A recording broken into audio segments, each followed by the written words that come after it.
Ding, ding, ding, ding. Okay, family meeting.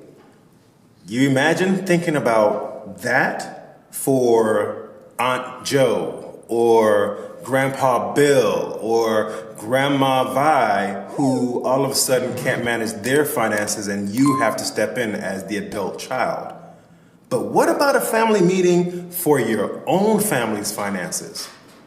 You really shouldn't be hiding that from your kids or your significant other. Being able to practice finances at a young age is beneficial. It allows those kids to have experience in that space before they ever become adults so they can become comfortable with it. You don't want them to suffer later in life because they didn't get that life skill from you as the parent. At the Financial Literacy Workshop for the Incomplete Parent, we work with you so that that does not become an issue.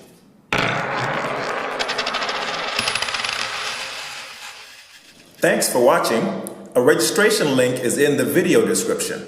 Don't forget to like, subscribe, follow us on social media, and share with a friend.